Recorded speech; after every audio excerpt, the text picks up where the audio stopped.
Hello నమస్తే. Welcome to my channel mind pulse 360.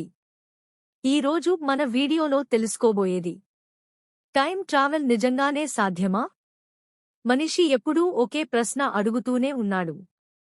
నేను కాలాన్ని వెనక్కి తీసుకెళ్లగలనా? లేక భవిష్యత్తులోకి వెళ్లగలనా?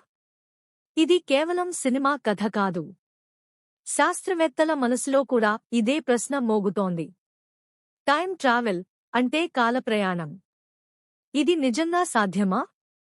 లేక కల్పన మాత్రమేనా? ఐన్స్టీన్ మరియు సాపేక్ష సిద్ధాంతం 1905లో ఆల్బర్ట్ ఐన్స్టీన్ ఒక అద్భుతమైన సిద్ధాంతం చెప్పాడు.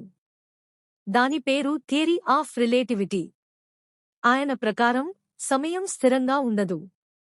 ఒక వస్తువు ఎంత వేగంగా కదులుతుందో దానికి అనుగుణంగా సమయం నెమ్మదిగా నడుస్తుంది. దీన్ని టైం డిలేషన్ అంటారు. ఇది టైం ట్రావెల్కు మొదటి శాస్త్రీయ ఆధారం.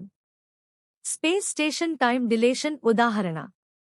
ఇప్పటికే మనిషి చిన్న స్థాయిలో టైం ట్రావెల్ చేశాడు. ఇంటర్నేషనల్ స్పేస్ స్టేషన్లో ఉన్న ఖగోళ శాస్త్రవేత్తలు భూమిపై ఉన్నవాళ్లకంటే కొద్దిగా సమయం వెనుకబడిపోతారు. అది కూడా టైం డిలేషన్ వల్లే.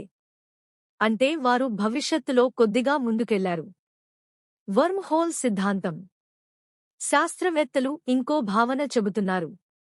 దాన్ని వర్మ్ హోల్ అంటారు. ఇది విశ్వంలోని రెండు దూర ప్రదేశాలను కలిపే సమయ ద్వారం అని చెబుతారు. ఇవి ఉంటే మనం ఒక క్షణంలోనే గతంలోకి లేదా భవిష్యత్తులోకి వెళ్లగలం. కాని ఇవి ఇంకా గణనాత్మకంగా మాత్రమే ఉన్నాయి. వాస్తవంలో మాత్రం కనుగొనబడలేదు. తాత్విక మిస్టరీ ముగింపు.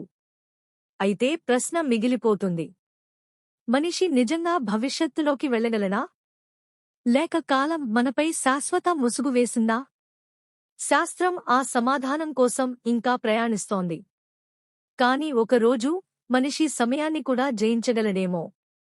సమయం ఎవరినీ ఎదురుచూడదు. కాని మనిషి ఒకరోజు సమయాన్నే ఎదురుచూసేలా చేస్తాడేమో. ఈ వీడియో మీకు నచ్చినట్లు అయితే లైక్ చేయండి, షేర్ చేయండి, కామెంట్ చేయండి.